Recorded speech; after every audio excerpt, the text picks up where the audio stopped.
Bom dia, amada igreja. Bom dia, congregação de Deus. Hoje, dia 21/4, quarta-feira, feriado. E nós estamos aqui para mais um devocional, mais um estudo da Palavra de Deus. E eu gostaria de iniciar orando, né? Para que o Senhor conduza essa palavra que vai ser ministrada, amém?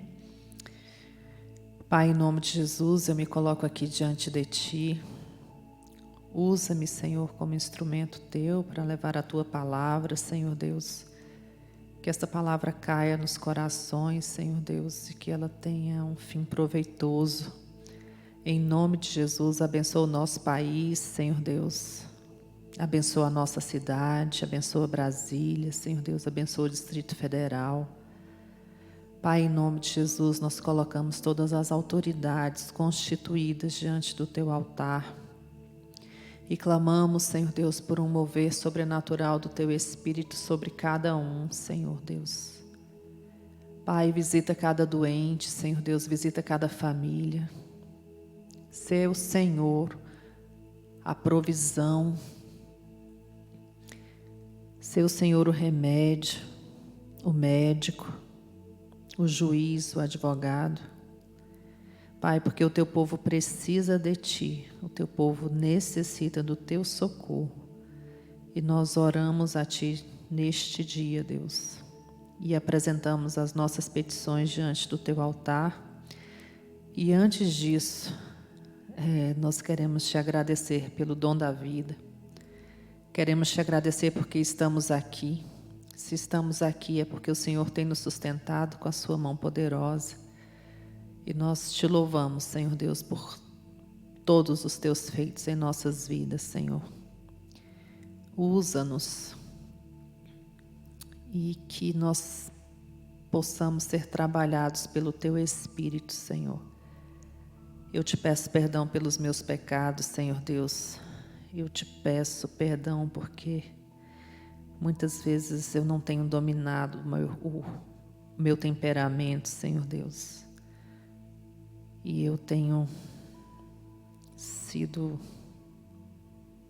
carnal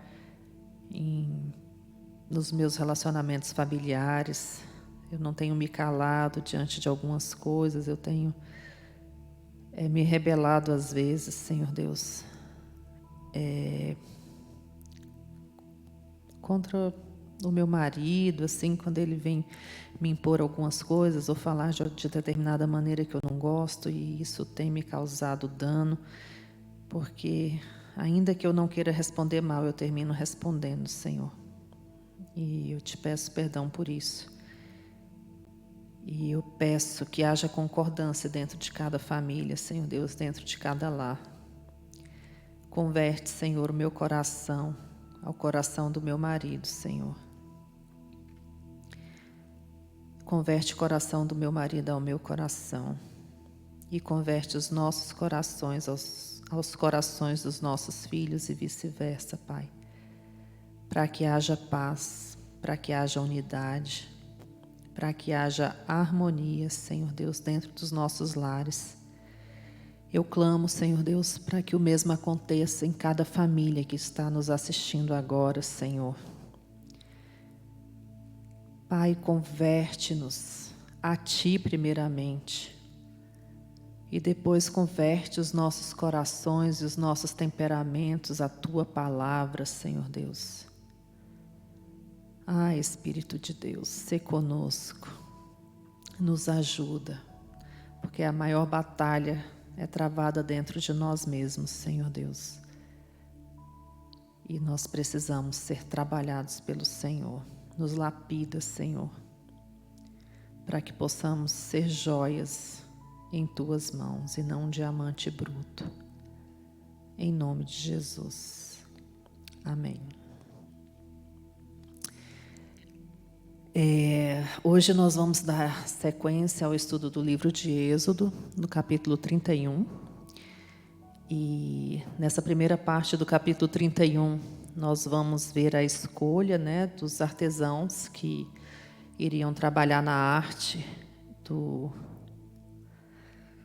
de executar os trabalhos em ouro e bronze, né, ali esculpir as pedras e fazer toda obra artesanal ali no tabernáculo.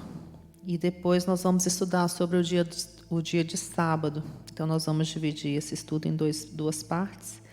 Primeiro do versículo 1 ao versículo 11 e depois do 12 ao 18. Então vamos lá.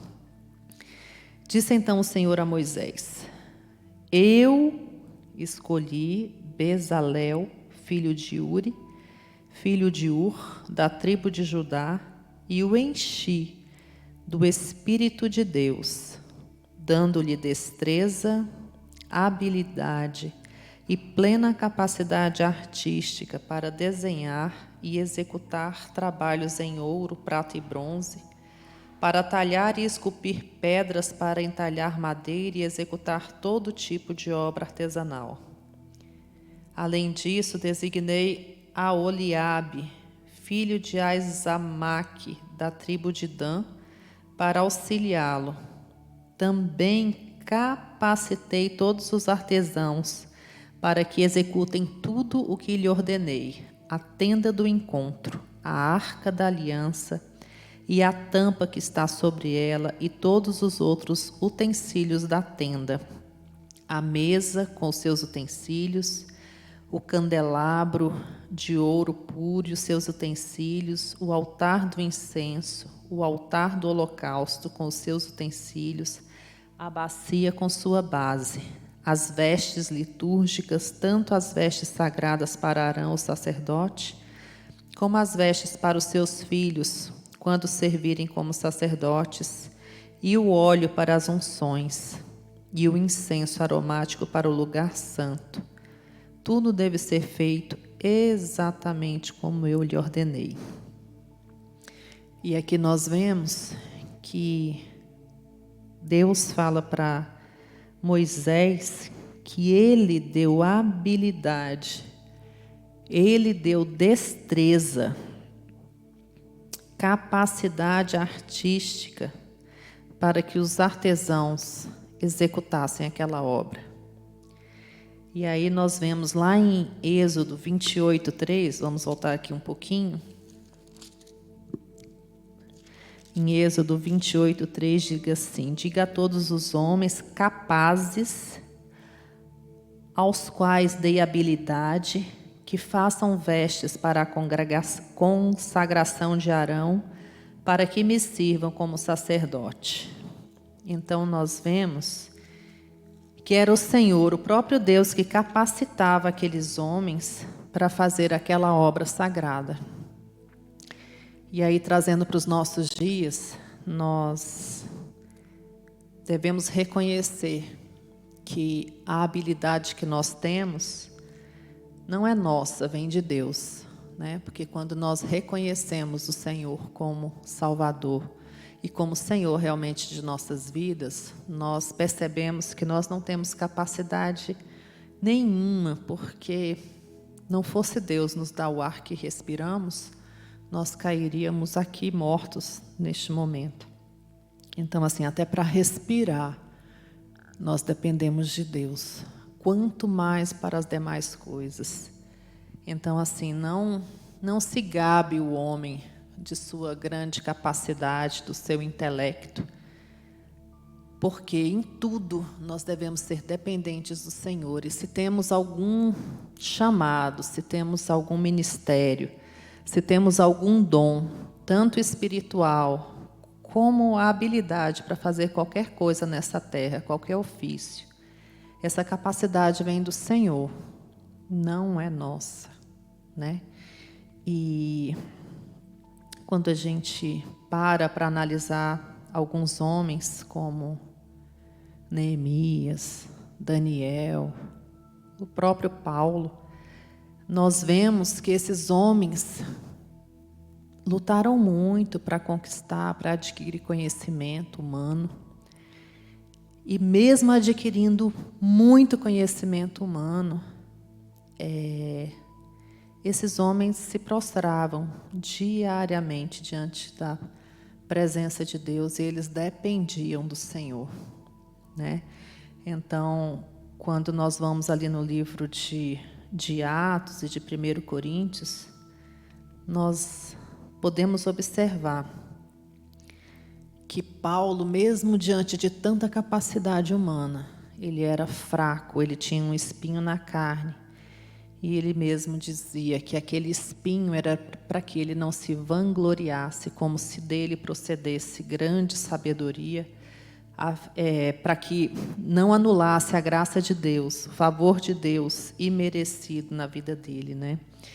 Então, nós temos que observar que aqui no mundo, se nós estamos aqui, nós temos que adquirir conhecimento, habilidades humanas, né, para a gente lidar com as coisas desta vida, e não menosprezando e não deixando em segundo plano a busca pela sabedoria de Deus, porque nós dependemos dessa sabedoria para que tudo nos vá bem, no sentido de que a gente possa saber nos conduzir nesta vida, né? Porque o temor do Senhor é o princípio da sabedoria. Então, sem o temor do Senhor, não há sabedoria. E é a sabedoria que nos mantém fortes, é a sabedoria que nos dá estratégias para vencer os tempos difíceis, né? Então, é a sabedoria de Deus que nós devemos buscar. Aqui no Velho Testamento, o Espírito de Deus vinha sobre certas pessoas. E o Espírito de Deus capacitava essas pessoas para o sacerdócio, para os ofícios. Aqui mesmo diz assim: e o enchi do Espírito de Deus. O próprio Deus dizendo que encheu aquele artesão com o Espírito dele. E aí, isso na velha aliança, o Espírito vinha sobre certos homens. Agora, na nova aliança, o Espírito de Deus habita dentro de cada um de nós, que o recebemos como Senhor e Salvador. E é esse Espírito que nos ensina todas as coisas, né? Antes o Espírito vinha e saía de determinadas pessoas em determinados momentos.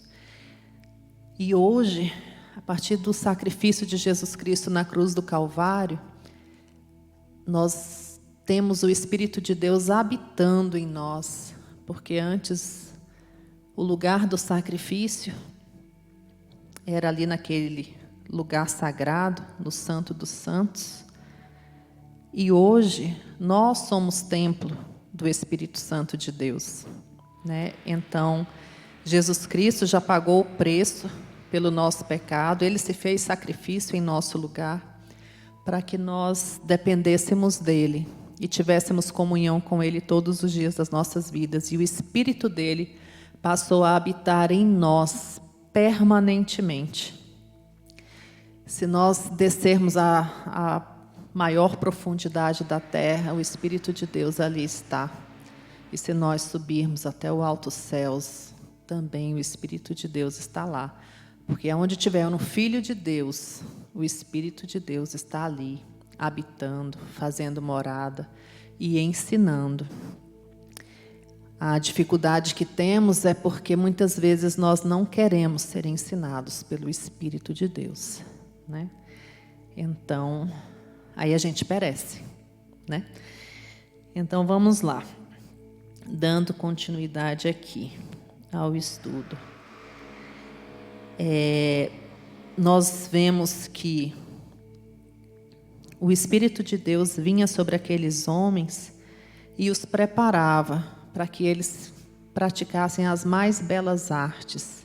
E tudo foi milimetricamente determinado pelo Senhor, porque o Senhor tinha um propósito, né? E a partir de Jesus Cristo, todo esse propósito foi cumprido, né? Porque a partir de Jesus Cristo extinguiu-se a velha aliança e iniciou-se uma nova aliança que é melhor do que aquela, aperfeiçoada no amor, né? E não na lei. Então, nós percebemos aqui que todo cuidado era exigido daqueles que estavam à frente desse trabalho. e eles precisavam da inspiração de Deus para executá-lo, né? E dando sequência aqui à palavra, a partir do versículo 12 diz assim: Disse ainda o Senhor a Moisés: Diga aos israelitas que guardem os meus sábados. Isso será um sinal entre mim e vocês, geração após geração, a fim de que saibam que eu sou o Senhor que os santifica. Guardem o sábado, pois para vocês é santo. Aquele que o profanar terá que ser executado. Olha só, gente, a seriedade desse assunto do sábado. E aí a gente fica muitas vezes sem entender por que o povo judeu batia tanto em Jesus quando ele praticava certas obras no sábado, né? Como ele era perseguido por atuar no Espírito no dia de sábado, por quê? Para o judeu está cumprindo ainda a velha aliança, porque ele não reconheceu o Senhor Jesus como Senhor e Salvador, né? Então, para ele está tudo no velho. Então, a antiga aliança é o que vale. E na antiga aliança, por várias vezes, eu pesquisei aqui quantas vezes o Senhor determinou, aqui no livro de Êxodo, em Levítico, em Deuteronômio, em Josué, em Isaías, quantas menções nós temos na palavra de Deus acerca da importância de guardar o sábado. Então, aqueles homens, quando Jesus veio ao mundo, se perguntavam, que homem é esse que não guarda a lei de Moisés? Porque a lei de Moisés era super rigorosa, como nós vemos aqui, que aquele que não guardasse o sábado deveria ser executado. Imagina a gravidade disso, né? Para uma sociedade legalista, para uma sociedade que o tempo inteiro no Antigo Testamento o Senhor lembrava-os: olha, guarda o sábado, guarda a minha aliança. Vocês vão trabalhar 6 dias, mas no 7º dia vocês descansarão, porque eu criei o mundo em 6 dias e no 7º dia eu descansei. E aquele que não guardar o sábado será executado. Então era algo muito grave, né? Que a consequência de não guardar o sábado era algo muito grave. Quando Jesus veio, ele vai quebrando tudo isso, e eles não entendiam por que esse cara está quebrando tudo, está desobedecendo a lei de Moisés. Porque eles não entendiam que ele era o Messias, eles não o receberam como o Messias, né? Então, para eles, a velha aliança estava em plena vigência, né? Como para muitos ainda está até hoje. Então, vamos dar sequência aqui. Em 6 dias, qualquer trabalho poderá ser feito, mas o 7º dia é o sábado, o dia de descanso, consagrado ao Senhor. Quem fizer algum trabalho no sábado terá que ser executado. Os israelitas terão que guardar o sábado, eles e os seus descendentes, como uma aliança perpétua. Olha só, gente, aliança perpétua. Várias vezes aqui no Antigo Testamento o Senhor fala que eles deveriam guardar o sábado como aliança perpétua. E a aliança perpétua é aquela que não tem fim. Então, por isso os judeus eram tão determinados a guardar o sábado, porque eles eram fruto de uma aliança que o próprio Deus tinha feito com Moisés e com aquele povo, com todo o povo de Israel através de Moisés, né? E em todo o tempo o Senhor falava que aquela aliança era eterna, era perpétua. Continuando, isso será por sinal perpétuo entre mim e os israelitas. Pois em 6 dias o Senhor fez os céus e a terra, e no 7º dia ele não trabalhou e descansou. Quando o Senhor terminou de falar com Moisés no Monte Sinai, deu-lhe as 2 tábuas da aliança, tábuas de pedra escritas pelo dedo de Deus. Olha só, o próprio dedo de Deus foi lá nas tábuas, nas pedras, né? Chama-se de tábua, mas nas pedras. Tábuas de pedra, e o próprio dedo de Deus escreveu os 10 mandamentos em 2 vias. Não existia xerox, mas o próprio Deus determinou aquela aliança. Ele era o Senhor da aliança, E ele determinou que aquela aliança deveria ser cumprida pelos israelitas. E ele fez isso em 2 tábuas iguais, né? Para que cada parte da aliança, Deus e o povo de Israel, cada um tivesse a sua via, digamos assim. E aí a gente vê isso lá também no capítulo 25, no versículo 21. Vamos lá.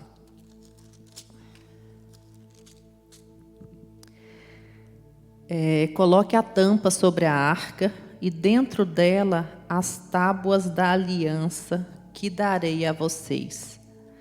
Então aqui no capítulo 25, o Senhor ainda daria as tábuas da aliança a Moisés. E aqui no capítulo 31, o Senhor já tinha escrito com o próprio dedo os mandamentos presentes naquela aliança, né? E aquelas 2 vias da tábua da aliança, a de Deus e a de Israel, foram colocadas na arca, né? Como nós vimos aqui no capítulo 25, no versículo 21, né? Escritas pelo próprio dedo de Deus. E a aliança era de Deus, foi Ele que determinou, foi Ele que disse, olha, é para cumprir isso, isso e isso. Ele não fez um contrato comutativo, tipo, partes iguais, não. Ele determinou como Deus para que o povo seu cumprisse aquelas ordens, aquelas ordenanças, amém? E aí, eu ficava me perguntando muito, Senhor, às vezes eu fico com muita compaixão do povo de Israel, porque eles acreditavam que estavam cumprindo a vontade de Deus, né? Quando eles negaram Jesus Cristo, quando eles escolheram o ladrão a Jesus, ali naquela cruz, eles, por ignorância e pelo fato de acreditarem que estavam cumprindo a lei e que Jesus era um herege, eles o crucificaram. Por quê? Porque ele descumpria a lei, ele descumpria as tábuas, a aliança que tinha sido determinada pelo próprio Deus ali naquelas tábuas. E aí eles não entendiam que Jesus era o sumo sacerdote, né? A partir de Jesus Cristo, não era mais necessário sacrifício de sangue para perdão dos pecados humanos, porque o próprio Cristo se fez sacrifício, né, em nosso lugar. Então, o povo de Israel não entende isso. Para eles, essas coisas ainda estão ocultas, né? Embora Jesus Cristo tenha vindo para se revelar ao mundo, né, para que o mundo fosse salvo por intermédio dele, mas como a própria palavra diz, os seus não o reconheceram, né? E aqui nós vamos meditar aqui no livro de Hebreus 8, versículo 6, que diz assim: ora, porém, o ministério que Jesus recebeu é superior ao deles, assim como também a aliança, da qual ele é mediador, é superior à antiga, sendo baseada em promessas superiores. Eles não entendiam isso, que a aliança, a partir de Jesus Cristo, foi estabelecida uma nova aliança. Amém? E aí continua assim: pois se aquela primeira aliança fosse perfeita, não seria necessário procurar lugar para outra. Deus, porém, achou o povo em falta e disse: estão chegando os dias, declara o Senhor, quando farei uma nova aliança com a comunidade de Israel e com a comunidade de Judá. Não será como a aliança que fiz com os seus antepassados, quando os tomei pela mão para tirá-los do Egito. Então o Senhor está dizendo: olha, eu providenciarei uma aliança melhor, né? E essa aliança foi cumprida em Cristo. E aí no versículo 10, segunda parte, diz assim: porei minhas leis em sua mente e as escreverei em seu coração. Serei o seu Deus e eles serão o meu povo. E aqui o Senhor está dizendo que na nova aliança Ele porá as leis dele, não nas tábuas, como foi feito na primeira aliança, que o próprio dedo de Deus foi lá e riscou a pedra e fez, né? Deu as ordenanças escritas ali na pedra. Aqui o Senhor está dizendo que na nova aliança Ele poria as leis dele nas nossas mentes e Ele escreveria, como tem escrito, em nossos corações a sua lei. Serei o Deus deles e eles serão o meu povo. Então, em Jesus Cristo, quando nós aceitamos, quando nós nos submetemos à vontade de Deus, o próprio Deus escreve nas tábuas do nosso coração o temor e as suas leis. E aí não é mais por força nem por sacrifício humano, mas é por nós reconhecermos Jesus Cristo como Senhor. É pela dependência dEle que nós temos a capacidade de cumprir a lei através da graça, porque Jesus já cumpriu a lei fazendo-se sacrifício em nosso lugar, amém? E aqui no versículo 12 diz assim: porque eu lhes perdoarei a maldade e não me lembrarei mais dos seus pecados. Foi isso que o Senhor fez conosco. Chamando nova esta aliança, Ele tornou antiquada a primeira. E o que se torna antiquado e envelhecido está a ponto de desaparecer. Então, a antiga aliança desaparece em Cristo, porque Cristo veio cumprir a antiga aliança, né? Quando Ele curava dos sábados, aos sábados Ele perguntava para os fariseus: não é lícito a vocês curar no sábado? Não é lícito fazer o bem? Se uma ovelha cair num buraco, vocês não vão lá puxar essa ovelha, resgatar esta ovelha? Vocês vão deixá-la morrer porque é sábado?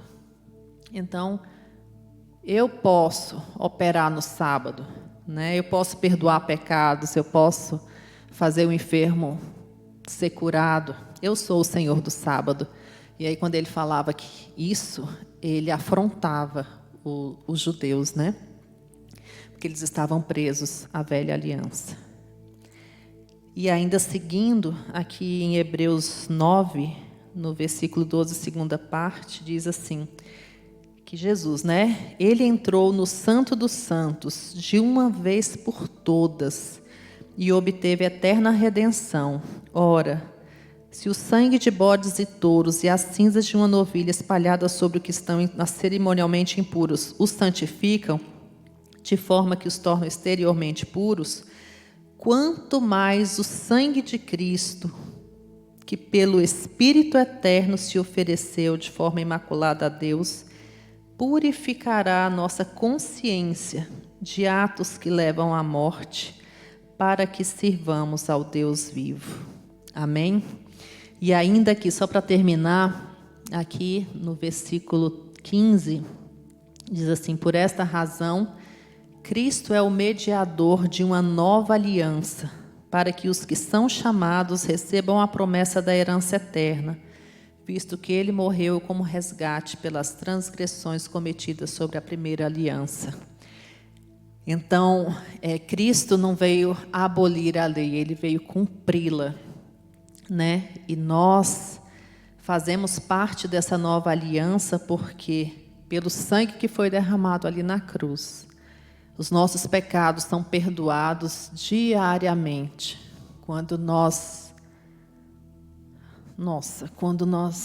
reconhecemos as nossas falhas e nos dirigimos ao trono da graça, ao santo lugar, ao lugar santíssimo onde Deus habita, Ele nos purifica de todo pecado e nos faz adentrar em sua casa e habitar com Ele.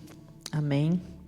Porque Ele tem um Espírito eterno e todas as vezes que nós pecarmos, nós temos um mediador que intercede por nós junto ao Pai, que é o próprio Jesus Cristo.